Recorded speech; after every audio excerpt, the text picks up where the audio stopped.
to start over. We acknowledge that the Pragmatic Trials Training Program's coordinating teams offices located in London, Ontario, are on the traditional territories of the Anishinaabe, Haudenosaunee, Lenape, and Attawandaron. This land continues to be home to diverse Indigenous peoples, First Nations, Métis, and Inuit, whom we recognize as contemporary stewards of the land and vital contributors of our society. We also recognize that our work is carried out on the traditional territories of First Nation, Inuit, and Métis peoples from coast to coast, and we are thankful that we are able to work and collaborate on these lands. So we are from all across Canada, and many of our learners are.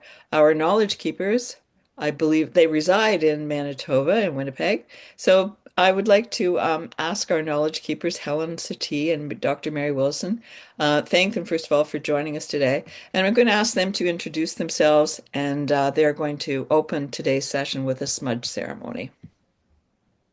Okay. Tansianin Buju, thank you very much, Linda, for the introduction. And as Linda mentioned, I'm grandmother Helen Robinson Settee, and I'm also my name that I carry in my language and is in Anishinaabe is Etsikwet Nidishnakas, Makwane Dudem, Saskatchewan Shugo Winnipeg Nidunchi, and Niswimidale. And I just want to say good morning to everybody. And that greeting is actually in my language, Anishinaabe, what I mentioned earlier. And I live here in Winnipeg, Manitoba. And it's also our ancestral land of the Anishinaabe, but we have many relatives that also live with us here. The Innu, we have the Red River Métis. We have a lot of relatives that live here in Winnipeg as well too, from the Arctic, from the northern part of Manitoba.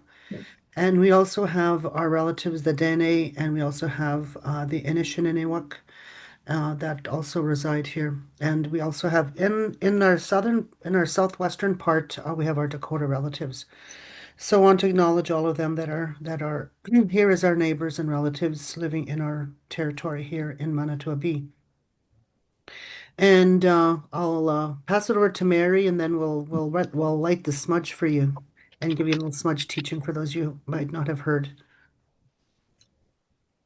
Well, good morning. So, my name is Grandmother Mary, and my name is Ogamake Pemitit Nihis Ganawa, and I come from Cree Blackfoot, mixed with Irish. I am of mixed heritage, Irish and Maori as well. And my kinship is to the wolf, and I am so glad to have joined you and be with you. And I'm here also in Treaty One with not in the same place as Helen, but in the same province as Helen, which is, we call it Manitoba. And that is the original pronunciation that we used to have. And that means that's where, well, there's two translations to what Manitoba Bay originally meant. And one was where the creator sits, and the other translation is at the foot of the creator. So it's Mhm. still where the creator sits. So, and I think that comes from being so central in the world. In North America, we are really dead centered. And a lot of stuff happens, I think, energetically, because we are at the center of those four directions. And those four directions, the first place that you focus on is you focus on what goes on inside yourself before you focus on what goes on outside of yourself, and knowing that you are related to everything and everyone. Anything that has life, you are related to. So with that, I say good morning. There's a little teaching to start your day. And Helen, you're going to light our smudge for us so we can cleanse our spirit, our aura, our mind, our body. And when we have that smudge tested, when the Indigenous people use, oh, it's not this small. So we actually did the scientific testing on it, and what we found out, the results to that was that it actually takes the free radicals and toxins out of the air. So even though the smoke is sometimes dense, it does a lot of really good stuff for us and our spirits. So thank you for that. And here you go, Helen. You're on with the smudge. Yeah. So I've just so here's the smoke, and I'll put my camera down a little bit. Let's see. So you can see this part. I think some of you might have heard the teaching from Grandmother Mary and I already, but if you haven't, for any reason, so you'll see here I can't pick it up now because it's lit with fire, but what we're using this morning, this afternoon for some of you is sage. It's prairie sage. And so that's what I'm using here. And when we smudge, we take the smoke and we it's like we're washing, like we're when we wash our body.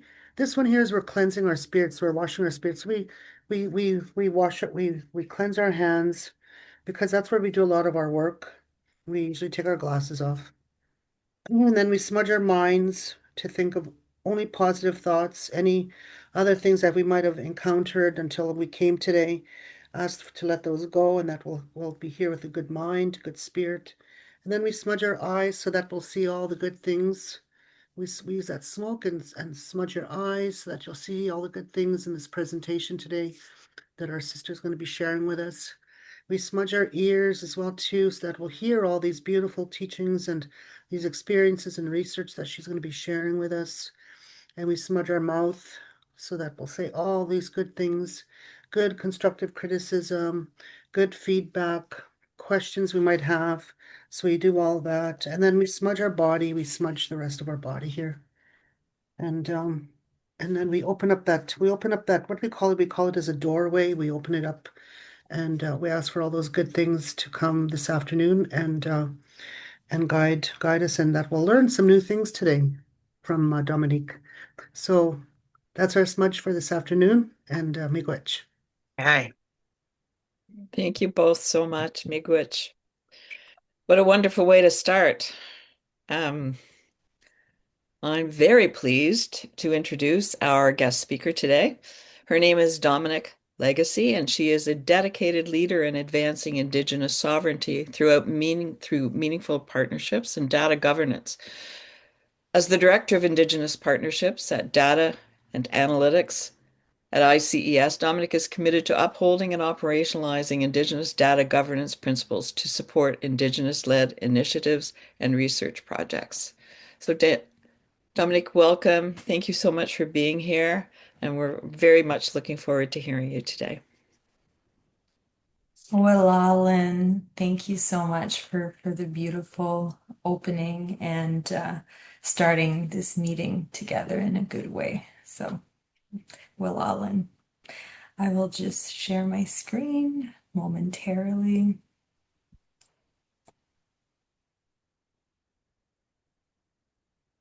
There. Can everyone see the presenter's slide? Yes. Linda, we're good? Okay. Yes, looks great. Wonderful.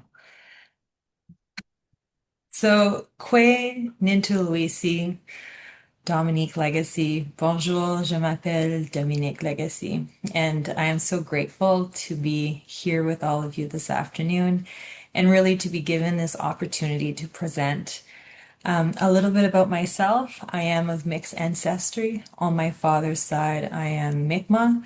My dad is a Harquel, and we belong to the Secaudamek community, also known as the Harquel clan. We are registered to Elsipogtog First Nation, which is located just outside of Moncton, New Brunswick. If there's anyone on the call that's from the East Coast. So although my family and I were registered to Elsipogtog First Nations, we have not lived on Elsipogtog. And I always like explaining just this briefly. So my family, we've been what we called off reserve, and this was since the forced creation of the reservation systems in New Brunswick in the late 1800s, early 1900s, where our traditional territory in the northern of New Brunswick, in the little town now known as Dalhousie, where I was born and raised, our family, we lost access to our traditional lands, and the government assigned the Harkwolves, our family, to Elsipogtog. And to put a little bit of context there, that's nearly 300 kilometers away. So my family and I, my great-grandfather decided to stay in his traditional territories of northern New Brunswick. So we have been a community that is what we would call off reserve, but very much tied to our traditional lands in northern New Brunswick. Till this day, my status card still says Elsipogtog First Nation. I do have lots of aunties and uncles that are that have been trying for several years to acknowledge our community, a Secaudimek community. So that is a bit about me, but also want to acknowledge my mother's side of the family. She's French, Levesque, so you might be picking up a slight French accent or East Coast accent. So there's definitely words that when I pronounce are harder to say. So you might pick that up during our presentation today. But I did grow up in New Brunswick. I completed an undergraduate degree in psychology in Moncton, New Brunswick. Then I moved to Ontario to complete my master's in health science. And from there, I spent over a decade working at the Southwest Ontario Aboriginal Health Access Centre, first as a mental health provider in community, but then later a site manager. And to be fully transparent, I had a bittersweet relationship with data very early on. I recognized early in my career how inequities in data collection was really impacting our communities, and that often the data collected by our funders was not meaningful data and not truly showing the pictures of our community. So today I am joining you from the traditional territories of the Saugeen Ojibwe Nation in a small town of Southampton, Ontario. So that is nestled just on Lake Huron, about 2.5, 3 hours north of Toronto. This area sits on Treaty 45 and a half, and it is a treaty that has not been upheld. So why did I take so much time to share a bit of my story and who I am? Well, I truly believe that my upbringing, my history, my lived experiences really shape my perspective and my worldviews. And although I always try to remain objective in any presentations I do want to be fully transparent about who I am, my positionality. And that really includes as well the privileges that I have and the biases that I may bring. And really wanting to just be transparent with the lens in which I view this world. So for today's discussion, of course, I wanted to highlight some of the learning objectives. I prefer saying planting seeds, but these are kind of the flow for today. And although I have this slide, I really want today's goal to be about promoting reflection and creating a safe space to ask questions. So I will be talking a bit about colonization, the impact of colonization on research, different Indigenous data sovereignty principles, the Indigenous data governance principle framework that we have at ICS, navigating an ever-changing landscape, and of course, relationships as the foundation of research and decision making. I reflected a lot about how to start my presentation today. And really the only way I knew how to start was by acknowledging the past. And for the purpose of today's presentation, and of course time constraints, I won't be getting into details of colonization and some of its lasting impacts. And I know most of you, I think, on the call have also taken different trainings such as Sanyas.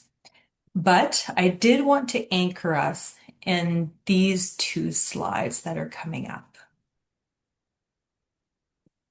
First Nation, Métis, and Inuit people have been doing research since time immemorial.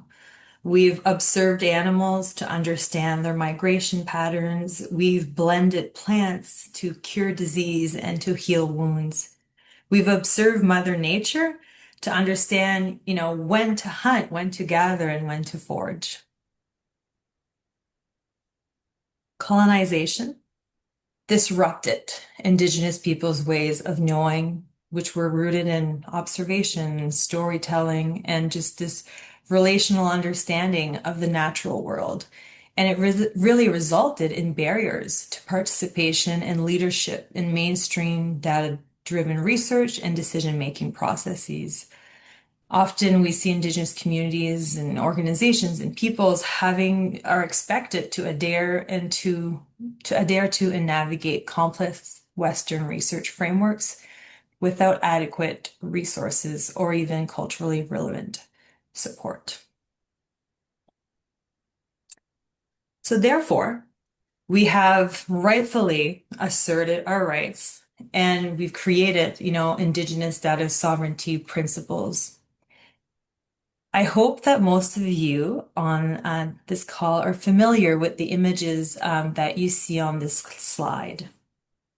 Again, I won't take too much time here as I know some of you are familiar, and I also know that some of my colleagues will be speaking to these principles in some other presentations during this training.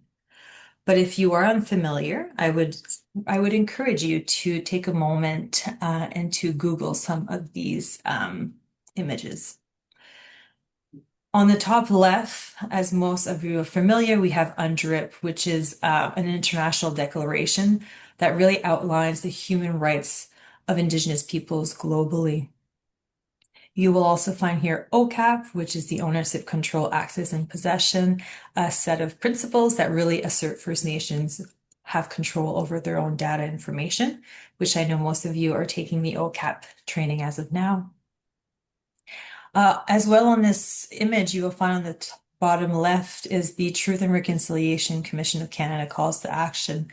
And I like putting that one there because there's one call, specifically call 19, which is a call for the federal government in consultation with Aboriginal people to establish measurable goals to identify and close the gaps in health outcomes between Indigenous and non-Indigenous people. So there is a call specifically about that. We also have on this slide the CARE principles, which most of are familiar. On the bottom right, the Tri-Agency Research Data Management Policy, which is found on our Government of Canada website. And it affirms the importance of Indigenous data sovereignty. In the middle, we have 6 principles of Métis health research. And these principles are not intended to be enforceable rules, but really followed in a way that Métis communities are considered, are upheld, are part of research when it comes to Métis peoples. So they're a part of the conversations. So I really like that slide. So I put it there for the Métis health research. And then on the top right, we have Inuit Tapiri Kanatami, which is the National Inuit Strategy on Research. And last but not least, on the left of this slide, and the purple is highlighted, and I don't know if you recognize this, but this is actually a snippet of Section 35 of the Constitution Act, which recognizes and affirms existing Aboriginal and treaty rights of Indigenous peoples of Canada. So this is a very busy slide. There's a lot there. All of it is important, and all of it is content that as a researcher you need to familiarize yourself with and be aware. However, I am the first to acknowledge that it can feel overwhelming. And where do I start? Where do you start as a researcher? I will share for today's presentation how ICS has co-created, and I can't stress this enough, co-created with Indigenous partners an Indigenous data governance principle framework, and how we've operationalized and some of the areas. And of course, I'll be transparent about some of the gray areas that we are navigating through as well. For those of you who are not familiar with ICS, we are the Institute for Clinical Evaluative Sciences. We are an independent, non-for-profit health research and data analytics institute. We do population-based health research that makes a difference. To the right of the screen, you will find our success factors. And in the yellow, there's one that is named Strategic Partnerships. And this is where you will find Indigenous data sovereignty. And it is embedded as a priority for the organization. And it states that we at ICS will support Indigenous data sovereignty through formal collaborations and partnerships with First Nation, Métis, and Inuit organizations and communities. In January of last year, ICS formalized what was an Indigenous portfolio into a department, the Department of Indigenous Partnerships, Data, and Analytics. And this change really was to underscore and to recognize the unique rights of Indigenous people and ICS's commitment to Indigenous data sovereignty and reconciliation. With our partners, we discuss guiding principles. So there's 3 on the slide, which is 1, we will support Indigenous-driven use of ICS data. We will be a trusted partner for Indigenous organizations, scholars, and communities. And of course, we will listen and learn from Indigenous teachings and principles so we can apply them to our relationships and projects. And we are right now doing actually a 4th guiding principle, which will be soon released, but that one speaks to our responsibility to create space for Indigenous partners and communities and capacity strengthening initiatives as well. So before changing slides, I do want to highlight that, not only highlight, but to recognize that even if the department is fairly new, the Indigenous portfolio had done really an incredible job at creating a strong foundation of building meaningful relationships with several Indigenous partners. And this all started well over a decade ago. If I think back to the first data governance agreement we've signed at ICS was back in 2012 with Chiefs of Ontario. When I started a year ago at ICS last July, I truly did feel that I walked into an organization that truly understood the importance of Indigenous data sovereignty and that the executive team was ready to listen and adapt and reflect on past and current barriers of research and was really committed to reconciliation. So on the screen now is the framework, the Indigenous Data Governance Principle Framework at ICS. And this framework was initially developed with the Chiefs of Ontario. The Chiefs of Ontario is an organization that provides support when needed, if needed, to 133 First Nations that are located in Ontario. This principle, this framework is now a framework that we use with all Indigenous data at ICS. However, we do use a distinction-based approach when it comes to operationalizing some of the initiatives to really make sure that we're recognizing the unique rights and histories, cultures, and governments of First Nation, Inuit, and Métis people. One of the roles of the department, the IPDA department for short, is that we operationalize this framework and we ensure that Indigenous data governance is being upheld through research projects.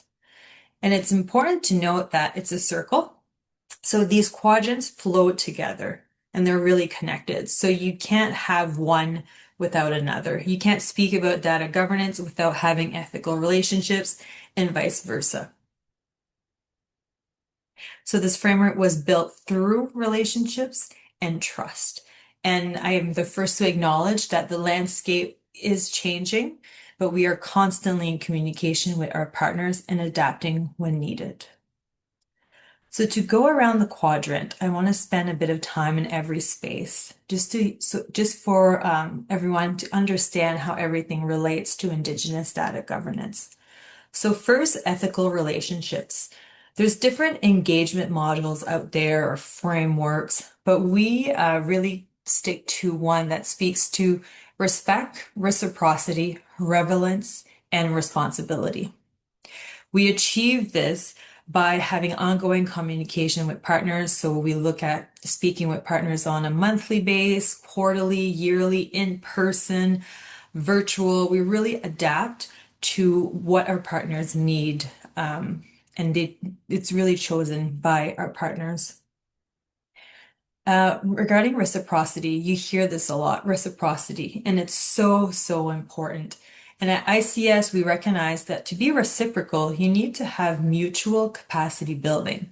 So you're receiving and giving, and you're closing this loop.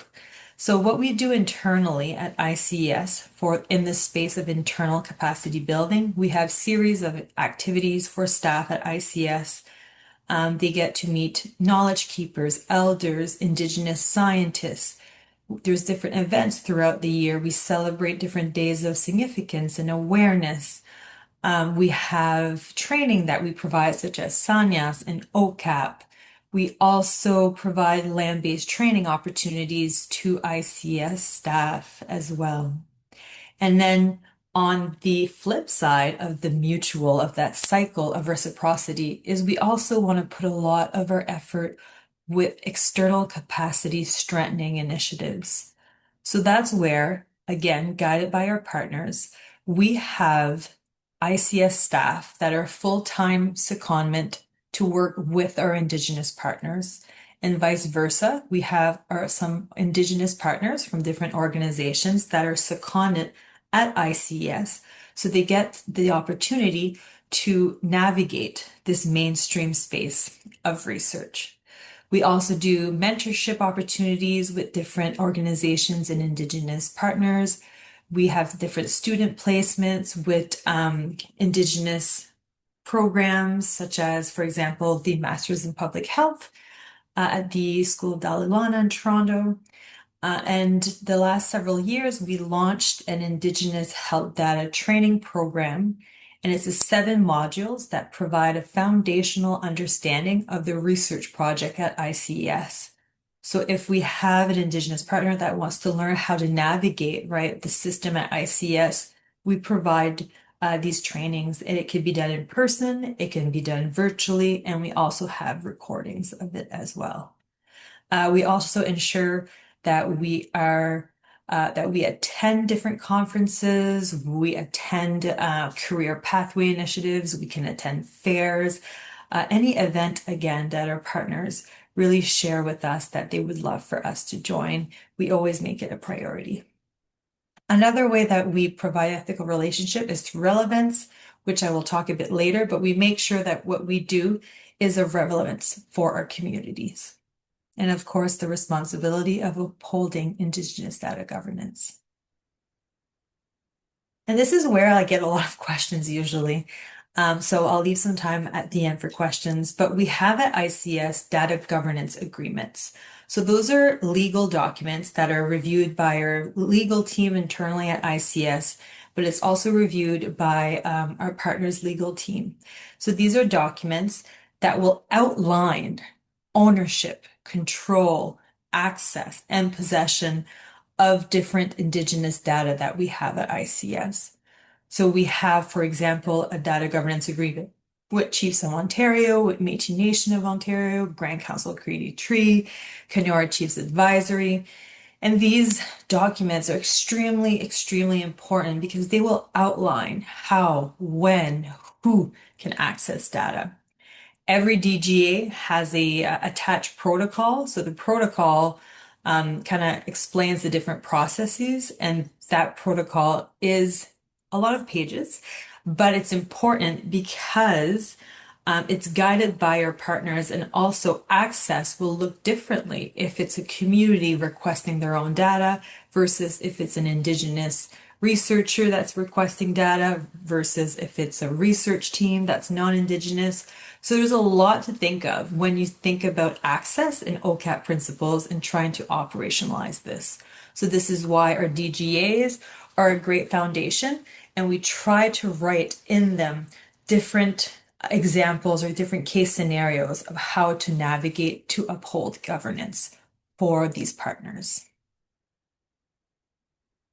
And the bottom right quadrant, we speak about methodologies and approach. We have to be aware, especially an organization like ICES, that we do provide great linkage between data sets and we do provide great analytics. However, we need to also acknowledge that we don't have the qualitative data. We don't have the context, the stories, and that we need to consult with community. We need to acknowledge these gaps and we need to provide opportunity for community for them to review reports, to review projects, and for them to share the missing story that is sometimes behind the quantitative data. And we've done this through facilitating co-interpretation sessions. And as of recently, our department hired a knowledge translation and exchange coordinator to support with different Indigenous projects. But to make it even more, to highlight even more the importance of having Indigenous partners part of every step of the research project is that at ICS, research can only be done with using Indigenous data if there is an Indigenous partner and the right access and approvals. So meaning at ICS, there's only two ways that research and analytics can be done using Indigenous data. One is through collaborative research projects, where an ICS scientist or a research team collaborate with an Indigenous partner and they produce together a research. And on the screen, you see an example. Those are all different collaborative research projects that we have done through the years. And the second pathway is when community want access to their own data to receive, analytics. So this is a process, what we call at ICS ARC, which is an applied health research question.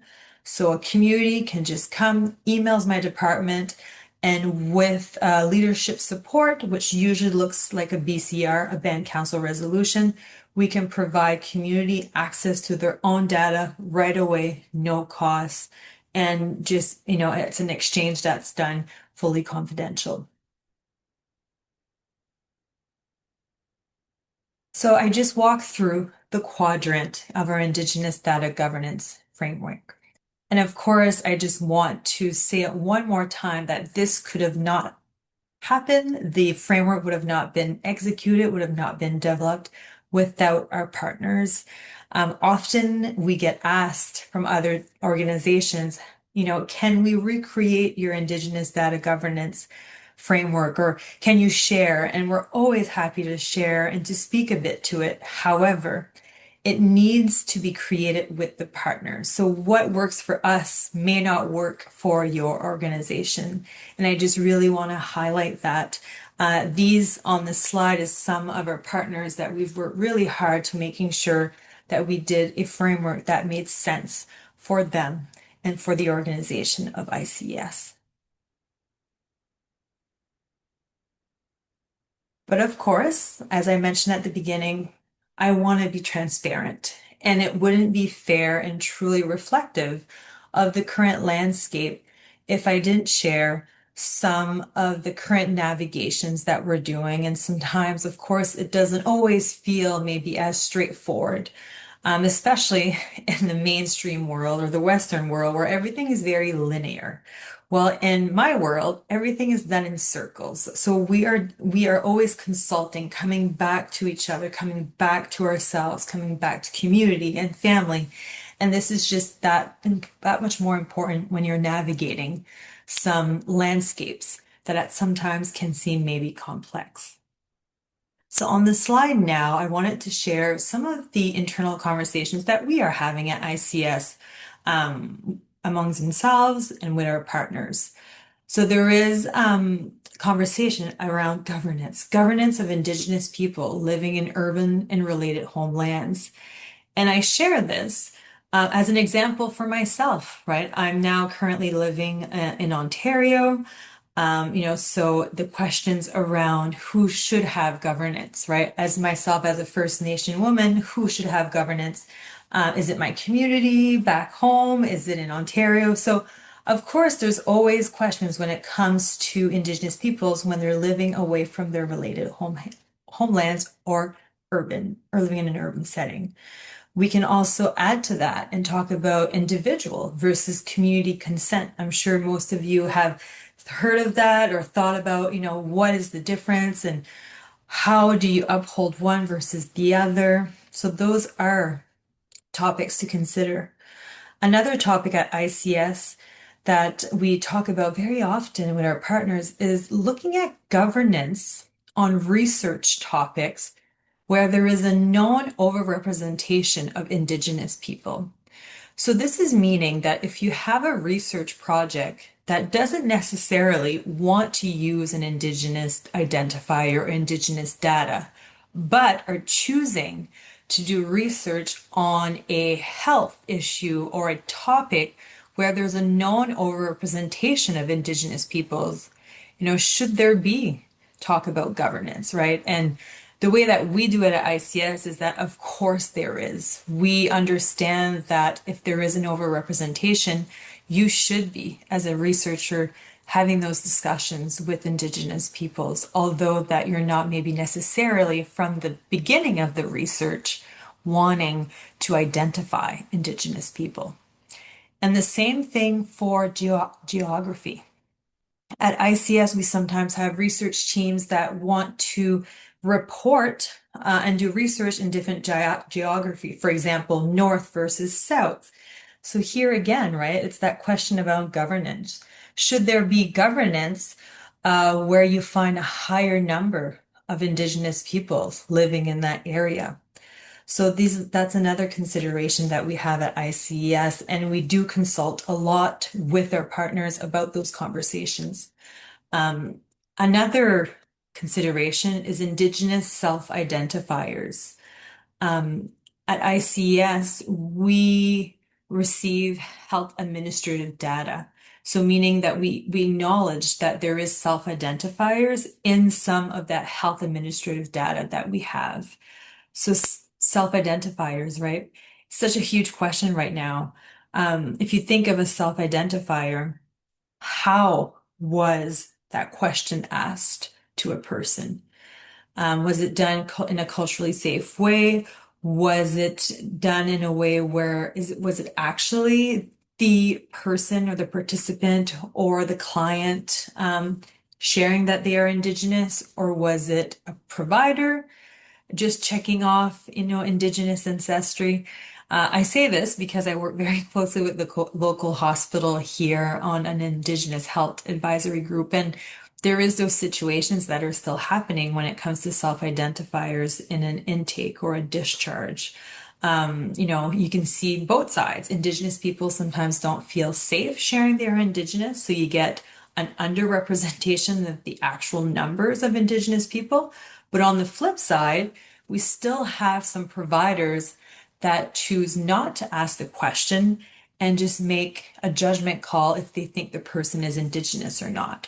So those questions really talk about quality, the quality of Indigenous self-identifiers. Of course, there's some self-identifiers that are done very great, but it's just a consideration to ask, how was the self-identifiers collected?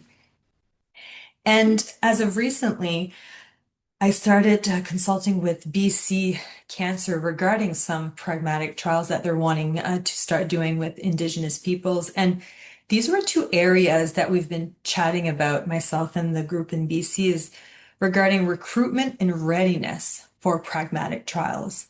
So recruitment comes to the same question that I just named about self-identifiers.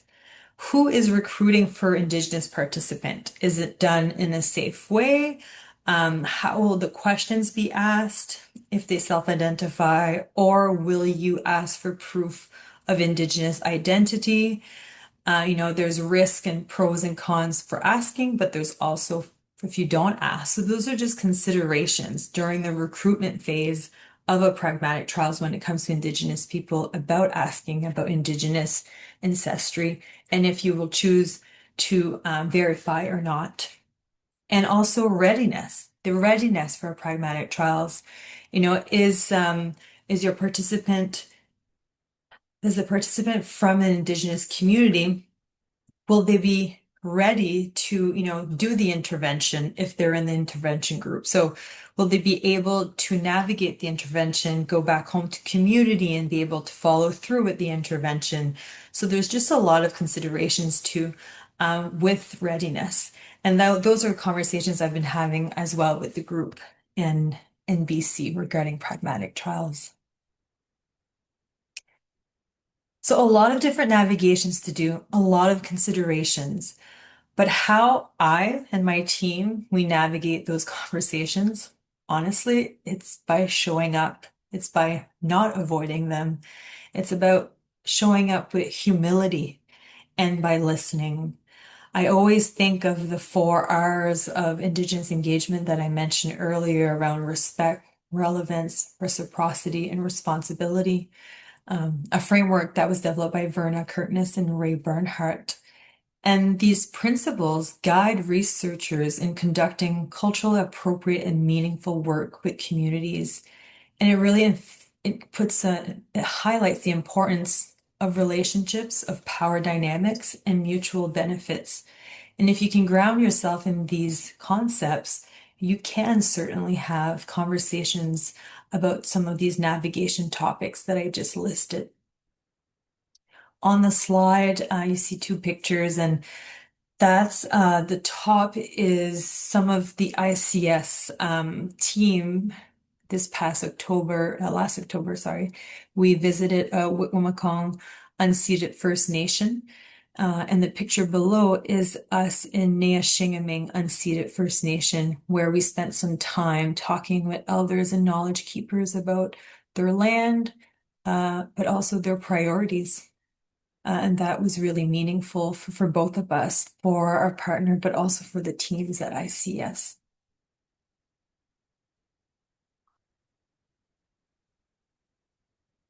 And there is a lot of questions about, how do I start? What do I do? And, navigating this can seem overwhelming, but I also want to acknowledge that there is, as of recently, a lot of resources on how to navigate this landscape. And I wanted to highlight here 3 resources. Some of you may be familiar already with some of these, but to the left of the screen, the modification of the readiness assessment for pragmatic trials, tool for appropriate use with Indigenous populations. Just wanted to highlight this, that there is recognition that there needs to be an adaptation of the readiness assessment for pragmatic trials. And this article just looked at adding new concepts to this readiness assessment, such as Indigenous data sovereignty, Indigenous community, risk of research, the research team's experiences, and of course, the establishments of partnerships. And in the middle article here is some of the findings from the WISE practice for randomized controlled trials really highlighted, the findings highlighted again that needs to be a focus on cultural safety, building respectful relationships, maintaining respectful relationships, good communication, being able to, support shifting tasks and priorities, and of course, being committed to co-designing an innovation that fits the need of our Indigenous partners. And to the top of the article, there's like a timeline or this arrow that points right.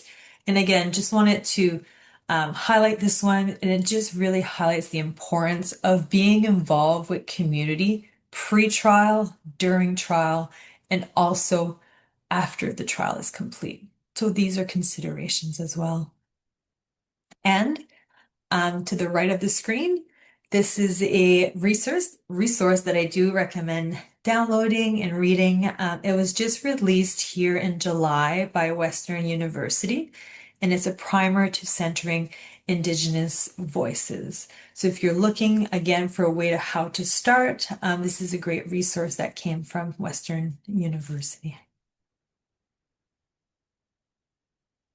So I'm sure throughout my slides and my presentation, there was a common theme that came out, and the common theme is relationships as the foundation of research.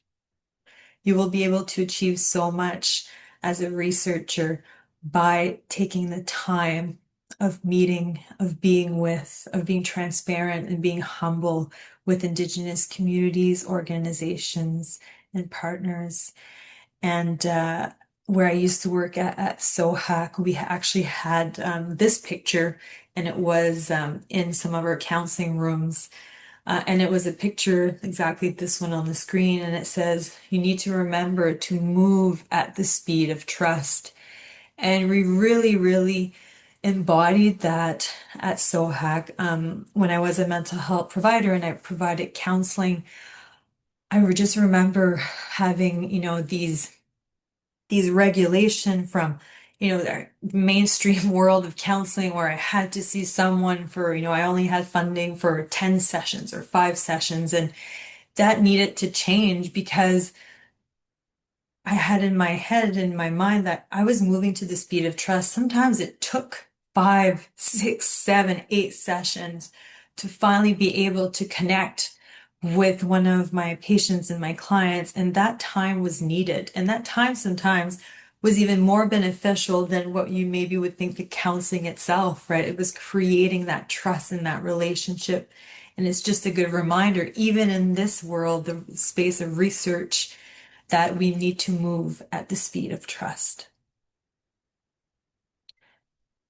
So, my takeaway seed, my reflection, to summarize it if I can, is that Indigenous research isn't linear and it can't be reduced to just a checklist or a framework. And I know I get asked that a lot at ICS, if I can just produce a framework or a checklist, but I kind of refuse to do so because I feel like it needs to be rooted in relationships and trust and a long-term commitment, grounded in respect for Indigenous rights and really an understanding of ongoing impacts of colonization. And moving forward, there's hope. There's hope in embracing innovative, community-driven ways of research when we walk alongside each other, Indigenous people and non-Indigenous people. And I believe true progress comes from co-creating pathways that will really honor Indigenous voices, leaderships, and sovereignty.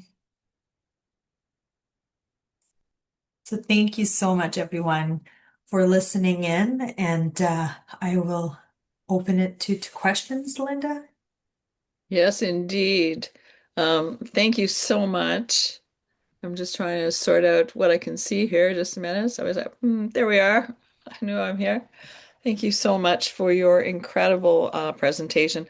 I love that you focus on the fact that navigating an ever-changing landscape. If I've learned nothing else in the last year and a half, I've learned that just when I thought I knew something, the landscape was definitely changing and how to navigate it. So I also really appreciate you focusing on the fact that moving at the speed of trust, that relationships are at the center of this. And I hope that all of our listeners today have had a chance to do that. So we do have about 10 minutes, and I'm going to just look at the chat here for a second. I do know that there were a couple of people yesterday who actually put a question in the chat that I missed, and I apologize for that. Yasmin, I think you were one of them, but I will open it up to people if you would like to, if you have a question, that would be great. And if you do, please just let us know who you are and where you're coming from. And we have a few minutes to do that. And you can put it in the chat if you like to. And if some people are sometimes not comfortable sharing or asking a question in a group, I've just put my email in the chat. So, of course, I'm always happy to connect offline. That's That's best. wonderful. And I know I have about 20 questions that I wrote down, Dominic, from the second time I've listened to you speak. The first time, many questions, but a few here. Yasmin, I would love it. I'm sorry I missed your question yesterday, but if you would like to ask today, that would be great. Please go ahead. Just say who you are, where you're at. Yeah, thank you so much, Dominique, for your great presentation. I was impressed, and I've never I was not aware that Indigenous data is not a part of ICS routine data access.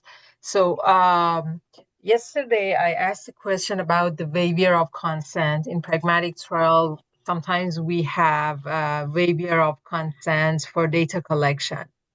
And so with the general process of linking data for general population, that waiver of consent might um, be appropriate. But given that we don't collect the status of Indigenous people, I was wondering, how do you see this situation? Because the waiver of consent is kind of is considered based on the general population's Mm. um, considerations. So they, given the sensitivity of this situation, I don't know if what we can do to make sure that we account for that sensitivity. Yeah, no, that's a great question. Thank you. It's a bit difficult for me to answer without seeing kind of that consent. But I think one, the first step in everything is acknowledging that there is additional concepts or worldview that we need to include when you are thinking about Indigenous peoples. So, of course, it would kind of depend on if your pragmatic trial will be targeted to Indigenous peoples, which this sound like it's not. However, depending on how you're doing your recruitment, you can certainly have Indigenous peoples that will be part of whomever you're, recruiting for your pragmatic trials. So I mean, I always recommend having some language in there just in case there is Indigenous peoples that are included in your pragmatic trial when you're doing your recruitment or your areas of expertise. And again, it would be good to have a bit of context and maybe some additional language. For example, just as of recently at ICS, when we're doing CIHR grants. So when some of our ICS research teams are filling out, or I should say, researchers are filling out grant applications, we just added some language recently, just stating again, right, that sensitivities around Indigenous people, and it's just a couple sentences just to kind of really affirm Indigenous data sovereignty and that there's recognition that it needs to be either done differently, there needs to be engagement. And I use this as an example because I've learned this. Everything can be changed. So it's not because a consent's written a certain way or a policy is written a certain way that it can't be changed or adapted. So I think it would just be to, raising this with your team and seeing if there could be an adaptation done to like that consent. That's my gut reaction without seeing obviously the document itself. Yeah, thank you so much for answering my question. Sorry, I haven't introduced myself. I'm Yasmin. I'm the research coordinator at Dr. Amit Garg's team, and I'm helping several trial leaders develop their protocol. Okay, yes, I know Dr. Anagard. That's lovely. Thank you.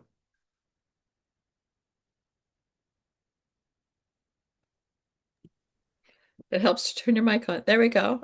There we are. Danielle. Hi, Danielle. Hi, Linda. Hey, so I'm so glad you could join us. Yeah, thank you. Thank you so much for having this, Linda. And thank you, Dominique, for presenting today and sharing your knowledge with us. I just had a question about, you mentioned at ICES, we now have a knowledge translation and exchange coordinator. Just wondering what their role is and how they would help with ICS projects that involve Indigenous partnerships. And sorry, as some background, I'm an ICS scientist with the kidney dialysis and transplant program. Oh, wonderful. Well, nice to meet you virtually, Danielle. So her name is Elena Polly, and she's a member of Niyashingaming Unceded First Nation.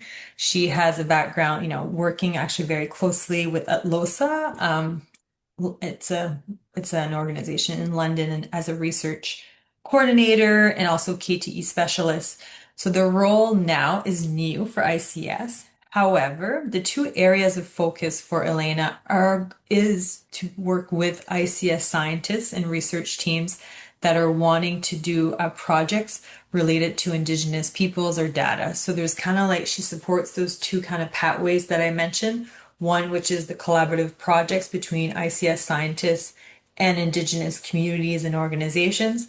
And the other pathway is she supports when, for example, a First Nation community wants to receive analytics about their own community. She helps the report not look so dry, not so number. So she helps it kind of illustrates it. So she kind of helps with those two pathways amongst other little obviously initiatives that she supports. So she could be of support to you and your team.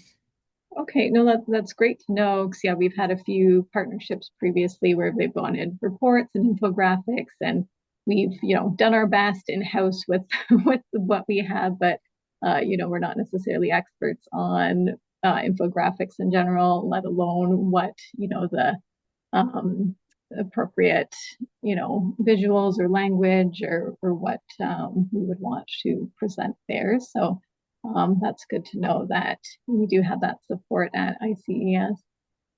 Yes, you can just certainly email me and I can get you connected with Elena when you feel that would be of support for you. Awesome. Thank you so much. You're welcome. That's awesome. Thank you. Very helpful to know that. We've have a couple of our trials that we've got websites for, and they have translations on them. And I know Helen and Mary have tried to help me find some translators out there. So it's good to know there's another source that I could possibly go to. Are there any other questions? Okay, I just wanted to remind everyone because we do have a our group here today, a mix from our group, which are made up of trial leaders and our HQPs and our postdocs. That we also have our module this week, which is called Advancing. It just switched on me. Advancing Indigenous Health. So in combination with the speaker series, the module that we've been doing, that both Helen and Mary have been very helpful with by vetting it and looking at it and helping us read and design it. It's available. That's what everybody is doing for the module this week. So thank you so much, everyone. I think we're almost at 2 o'clock, and I like to be on time. So everybody's ready to go have a little break. Thank you so much, everyone, for coming. All of our learners who have been here, thank you so much. And thank you especially to Dominique for being here. And of course, to my grandmothers who are my solid rock here. Thank you so much for being here today. Thanks, everybody. And just a reminder, we have two more, and I look forward to seeing you again online. It was a Thanks, great everybody. presentation. Love you all. Thanks so much. You.